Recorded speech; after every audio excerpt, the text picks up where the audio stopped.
Good morning, my fellow yogic travelers.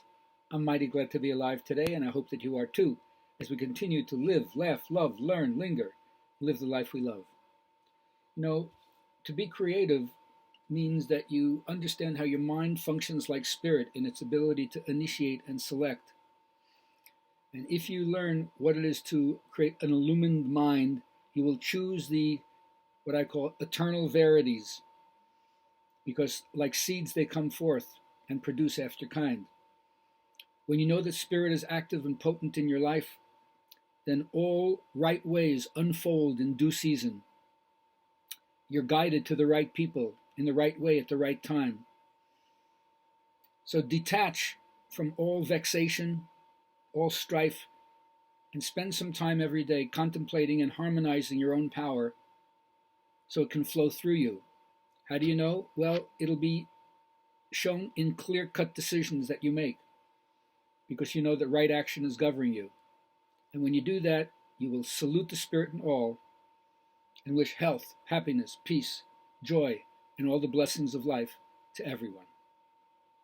You know, it's a cliche to say that, oh, the answers lie within. And there's the famous story of the musk deer, the baby musk deer asking its grandmother, Grandma, there's this fantastic smell. I don't know where it's coming from. She says, oh, you're smelling that? Well, why don't you go into the forest and check out all the four-leggeds?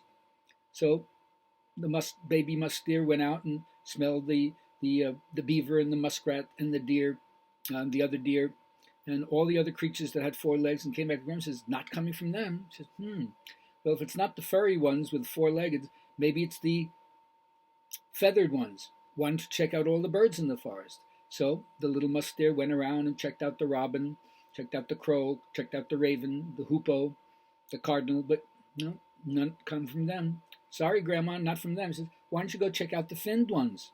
So went down to the local lake and checked out the carp and the bass and the catfish and the whitefish, and it's not coming from them. So went back to Grandma. Grandma, I can't find the smell anywhere. She says, why don't you smell your own belly button? It's coming from me. It's coming from me. So there's an idea in yoga that there's something within us. They say the answers lie within, but most people don't spend enough time going within, or they're so distracted and seduced by the attractions in the world that they don't understand the power of the mind to self-liberate. So you have to see deeply into this, and this is why I continue to recommend everyone to do yoga, because yoga will help you steady your body amidst a world of constant flux, and also teach you through pranayama how to calm your nerves, so you're not overreacting, you're not sensitive, and you're not numbing yourself either. You don't want to live your life as a buzzkill where you can't enjoy, but at the same time there are forces all around you that can make you have jittery molecules. So it's your job to calm yourself and bring that to the world. And if you do that, you will understand why the four aspects of yoga, Raja Yoga, Karma Yoga, Jnana Yoga, and Bhakti Yoga, which is really only one path, yoga, is like one tree and the branches come from it, but it's all one thing. And anyone who's studied the traditional teaching and tries to apply it in their life realizes, I'm doing all of it. I don't normally think that. I'm contemplating, thinking, feeling, and acting, but I am. So your Raja Yoga is the time that you take to sit in silence. Don't even glorify it with the name meditation. Just be still. Stop flapping your gums, put yourself in park, and watch what happens without attachment.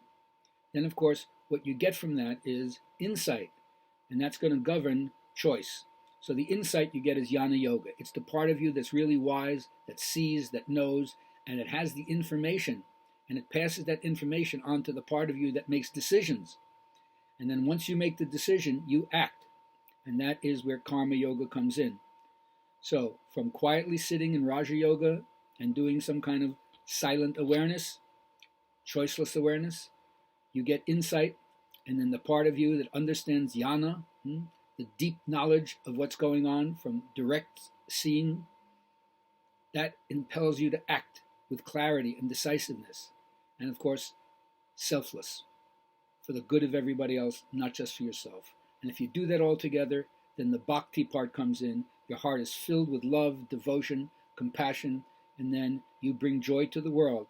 You don't look for joy some other place.